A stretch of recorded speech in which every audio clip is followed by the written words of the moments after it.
thanks for joining us here on the floor of AdvaMed 2022. I appreciate it. Delighted to see you, Joe. It's great to be here. It's always great to have foreign influence here. You know, on the other side of the floor here, we've got Ireland, we've got Canada, we've got Australia. Why an international interest in a US-based entity like AdvaMed? Well, for us, MedTech is a huge part of the life sciences sector that we have in Ireland. You know, we currently there's 45,000 people employed in the MedTech industry in Ireland in multinational companies, and most of those companies are actually based out of the US. So from that perspective, you know, we have a base of companies. 14 of the top MedTech companies in the world have operations in Ireland across a whole range of different sectors. So for us, their investment in Ireland is really important, and understanding where the industry is going, what the needs of industry are from a multinational perspective, and then coming out and engaging with our clients and talking to new companies that might be thinking about internationalising or expanding their operations. It's really, really great opportunity for us to have that engagement, get to see what's happening, and then obviously make form some new relationships and partnerships for the future as well. Beside having a great skilled labor and a legacy labor force in MedTech there, it goes back decades, there's also economic benefits to put your headquarters, as Covidien did, and moved it over there and caught a little heat years ago, but to putting your headquarters there and developing that as your launching off point, isn't there? Well, absolutely. I mean, what we've seen across the MedTech portfolio is most of the clients that are in Ireland are actually manufacturing. About 3/4 of those companies in Ireland are actually carrying out research and development there as well. So they're creating next generation products and services out of their Irish operations, and that's feeding that pipeline of future products as well for the global supply. And also then, to your point, a lot of companies will have services operations in Ireland as well, where they would centralise and manage supply chain, logistics, you know, in some cases they would have finance operations as well to really help to service and support their international footprint.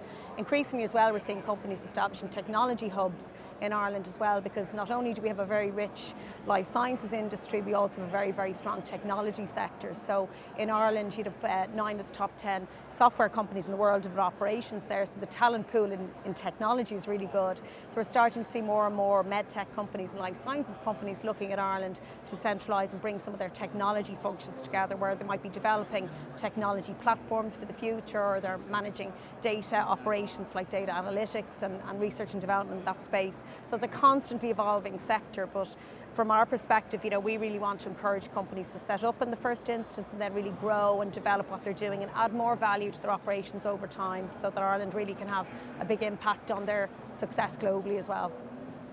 I think we were chatting before we went on. There was a recent acquisition by J&J. Tell me about that success story. Yeah, so J&J a couple of years ago acquired Cerenovus, a really, really highly specialised Irish company that had developed some really cool and core technology in the stroke space. And when they acquired that operation, they brought the Cerenovus business into the stroke part of their business as well, and it forms a core part of that operation for J&J. And they've gone on with that Irish team carrying out research and development in Ireland to invest again further in their stroke business and grow that operation out of Galway. So it's been a great symbiotic and successful relationship between J&J and its Irish operation. And you know, we see that all the time, where Ireland has a very good, a very strong and very diverse MedTech sector that's continuing to, you know, grow and develop and punch above its weight, and is well regarded globally. So, you know, often when companies are looking to acquire new technologies or develop partnerships, you know, they look to Ireland and see what's happening there. And in that case, it was a success story for Cerenovus having been acquired, giving them the opportunity to scale and develop what they're doing in the stroke business, and give J&J access to great technology and talent as well. So how did Ireland end up having such a beachhead of talent in MedTech for such a, and again I'm biased, Mullings, for such a small island mass? Where did that come from? Well, I think the foundations of that were laid in the government policy actually back in the 1950s, where, you know, the government at the time recognised, you know, we're a small island, we need to be, you know, open to the world and create an open economy in Ireland. So huge investment was made in Ireland at that time around our education system. So it was really about trying to ensure that we had really, really good talent, could build up a base of an educated workforce. And policy then was outward looking in terms of really trying to attract investment to Ireland. So the seeds were sown back 70 years ago from an industrial policy perspective to make sure we had a really good business environment for companies that might set up there, and that we also had that really, really strong talent pool. So from that perspective then, over time, we've had companies in the MedTech sector in Ireland for 70 years. As an agency, IDA Ireland, we're in existence 70 years, but companies like Abbott a couple of years ago celebrated 70 years, Medtronic this year celebrated 40 years in Galway, Boston Scientific in Galway, they're there by 26, 27 years. So these companies have very, very long tenure, very, very long established operations in Ireland, and that was built in the early stages around the talent pool that was there. But it's also about having access to the European talent pool as well. So when Ireland joined at the time the European Economic Community back in the 70s, there was a really clear recognition that being a member of that bloc, was going to be beneficial to Ireland in terms of enabling access into Europe for companies, excuse me, that might set up there, but also free movement of talent. So Ireland has been very unique insofar as we've maintained a very open policy in relation to the inward migration of talent. So from that perspective, we have anyone that's living and working in Europe that is a European citizen can go and live and work in Ireland with no restrictions. And with Beyond Europe then we have a very good programme for people to access work permits to come and live and work in Ireland as well. So, big investment in homegrown talent through the government. So, we'd have the highest level of STEM graduates, per capita in Europe.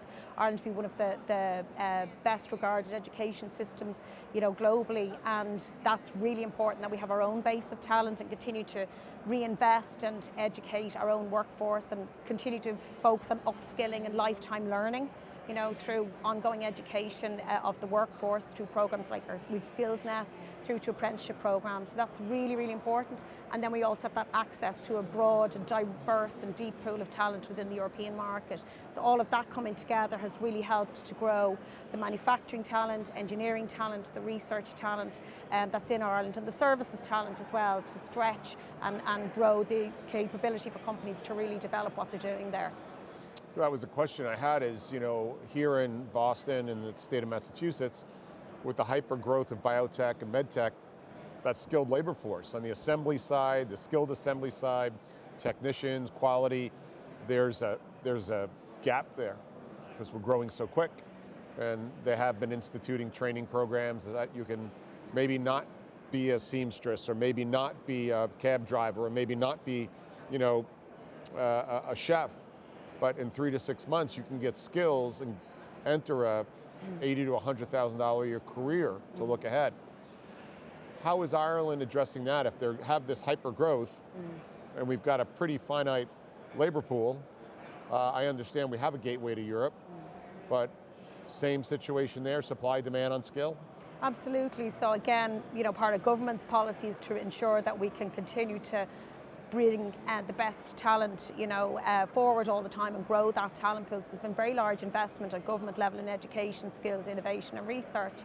And part of that is through the SkillsNet programme, which is a very effective programme to really develop very practical, industry-led, transferable skills, and they're across a whole range of sectors. Engineering and digital and connected health, and lots of other key technology areas and focus areas. So that really does help companies that have staff that they want to bring to the next level, or want to cross-train or upskill in a very pragmatic way, with peer companies in very, very structured way.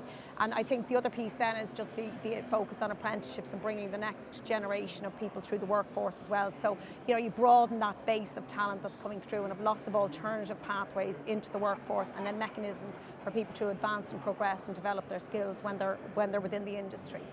And I think that's a key piece of all of that. And the other piece then is companies themselves investing in training and upskilling, and as you know, this is such an important piece of attracting and retaining talent and the culture of organisations and their own staff engagement. And we see a huge recognition by the industry around the need to really develop that skills pathway and that upskilling journey for companies, for their staff within their companies. So one of the practical things that IDA does as an agency is work with multinational companies on their transformation agendas, on their upskilling agendas, and help them to put really practical roadmaps in place to help with their staff for upskilling. And that's everything from looking at digitisation, how do you apply new digital technologies on the production line, looking at sustainability, how do you bring sustainable practices into the workforce, which also helps with productivity and efficiency because it takes out waste and lean, as well as being very, very mindful of the impact of waste and non-sustainable practices on the climate and on the planet. So, we're seeing a real, I suppose, diversification of the types of training that companies are doing. As we've said, practical on-the-job training being one element, but also looking at these other pieces that all drive productivity, all help clients meet their climate action goals as well, and then also create, that pathway and that roadmap for people to really continue to progress and advance within organisations and keep them really engaged as a workforce, which is, as we know, the key thing that drives this industry is a really empowered, really engaged, really connected workforce. And I think it's there in spades in Ireland because of the companies reinvesting all the time in their people. I always suggest that people have an OUS bit of experience in their body of work. So if I'm in the US and I'm working in MedTech and I want to go over to Ireland for a couple of years and work, how accommodating is that from a workforce member here in the US going to Ireland? Yeah, so we have mechanisms to support companies. Like, it's occasionally companies in the beginning when they're starting off, they might not have an international footprint beyond Ireland. So we might be the first time a company is setting up outside of the US. And, through the Irish government and through our permit system, you can have an intercompany transfer. So you might want to take a senior executive or somebody who's going to be seconded to the Irish operation for a period of time. It might be 6 months, it could be 9 months, just to help set up the business, embed that, hire that initial team, and then really help to embed the culture and the ethos and all of those elements and values that the company wants to start off, from an Irish perspective.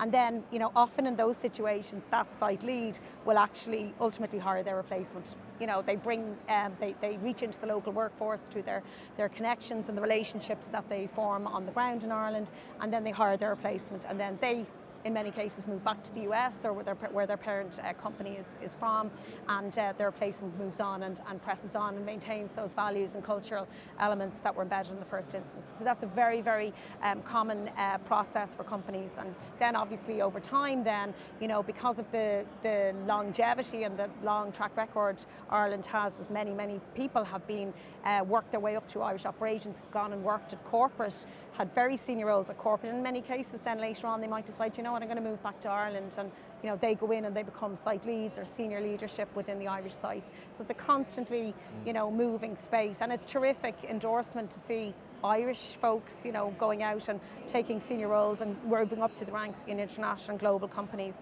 And it's also great when they come back. So it works both ways and everybody wins. Awesome. So what is it about AvaMed that supports IDA and IDA supports AvaMed that you're here? What are your goals while you're here, very specifically? Yeah. Well, for us, there's a couple of things. First of all, it's just a terrific opportunity to meet with our clients. And one of the things that we consistently say is how absolutely, what a great privilege it is actually to be able to come and connect at the most senior levels with our clients, and they take the time to come and meet with us, and we get an opportunity to catch up and talk about, what's happening within their businesses, what's happening within Ireland, and obviously opportunities then for us to continue to work together. So we're here to listen. We come out, we want to hear what's happening at industry level, where the industry's moving, what the challenges are, and then from that perspective, for us to reflect on that and how do we help our clients as they navigate their way through all of the challenges and uncertainties that are going on all in the world. And then, as I said, it's an opportunity for us to bring our North American team together. We have a group of offices all across the US. We have about 8 offices here in North America, and our life sciences team gets to come together and connect. So, we get to meet with clients, we get to connect with each other, we get to hear what's happening, and AvaMed and the MedTech conference has just been a terrific partner for us in the market, and we really want to continue and to support and sponsor this event, because for us it's such an anchor event within our annual MedTech events, and we get to continue to build on the great relationships we have with our clients through coming to this event, so really enjoy it. So 8 offices here in the US. What are those 8 offices doing? Are they soliciting new customers, and what does a customer mean? So the role of IDA, as you know, is to really to encourage companies and attract inward investments. So encourage companies to set up in Ireland in the first instance, but also a key part of my role and my team's role in Ireland is to continue to develop those partnerships and those relationships with clients over time. That's why we've companies in Ireland for 70 years, and they continue to invest and reinvest in Ireland. So our team in North America, which we do 2 offices on the West Coast. We've recently set up an office in Toronto. We've an office in Boston and New York. We're down in Atlanta and we're in Chicago. So, we cover the whole of North America from our life sciences team that are here. And their role is to go out, reach out to companies that are internationalizing, they're thinking about their growth plans overseas, and talk to them about the benefits of doing business in Ireland, and then the practical support that IDA can provide to them as partners on the ground. And then the second piece then is to continue to build and develop those relationships with the clients that have already put their trust in Ireland and made the investment decision to come there, listen to what their needs are, understand where their business is changing, and then to help develop roadmaps with those companies to continue to build on what they're doing there. What didn't I ask you that I should have asked you in regards to IDA and your mission? Oh my goodness. What didn't you ask me? I suppose some of the big things that we're starting to see from a sectoral perspective, I think, is probably the one thing that I might touch on briefly. And I suppose one thing that we absolutely recognise, this sector does not stay still. I mean, you only have to walk around to see the unbelievable technology that's under development. So as I mentioned, 3/4 of the MedTech companies in Ireland are carrying out R&D there. So we see the pace and the ambition, the scale of the R&D that's happening within this sector. But the industry itself is also evolving, and when you look at the need and the opportunity around disruptive technologies, and the need for companies to continue to look at digitization and advanced manufacturing and the next generation of manufacturing to be set up for the future, to be more agile in a very dynamic supply chain environment, to be responsive to customer demands in real time, and have much more access to data. So to support that journey for companies that are at all different stages of their digitisation journeys, we've set up through the Irish Government, IDA is leading on the development of a new advanced manufacturing centre. And that centre is there to partner with companies to help them on that digital journey, be they large SMEs or large multinationals or small SMEs that are on that pathway, so they can go in and access the latest digital technologies and then adopt and scale those technologies and solve real world problems using the latest technology, but also industry experts that are there within the advanced manufacturing centre to really help them work their way through real practical problems on the shop floor, which is often people don't have the bandwidth or the capability in-house to do that, or the time to do that, because it's such a pressurised and resource constrained environment at times. So being able to partner with a team and a group and access technology in real time that can help them really deal with those problems and challenges and future-proof their businesses is really crucial. So Irish Government recognised that as part of our Industry 4.0 strategy a number of years ago, and is investing now to support that journey for companies. So hopefully it will help to really help our clients to future-proof themselves and build those new benefits into their operations through digital technologies, and obviously we'll continue to work with them on that journey as well. Well, I love to see Advenimed have such an open architecture, permeable barrier on everybody coming in, coming out, coming in, coming out for a US-based sort of entity and organization. I appreciate your time and you sharing the IDA journey with us. Thanks for that, Joe. A pleasure. Thanks. Thanks a lot. Bye-bye. Thanks very much. I'm Joe Mullings from the floor of AvaMed 2022. Be well.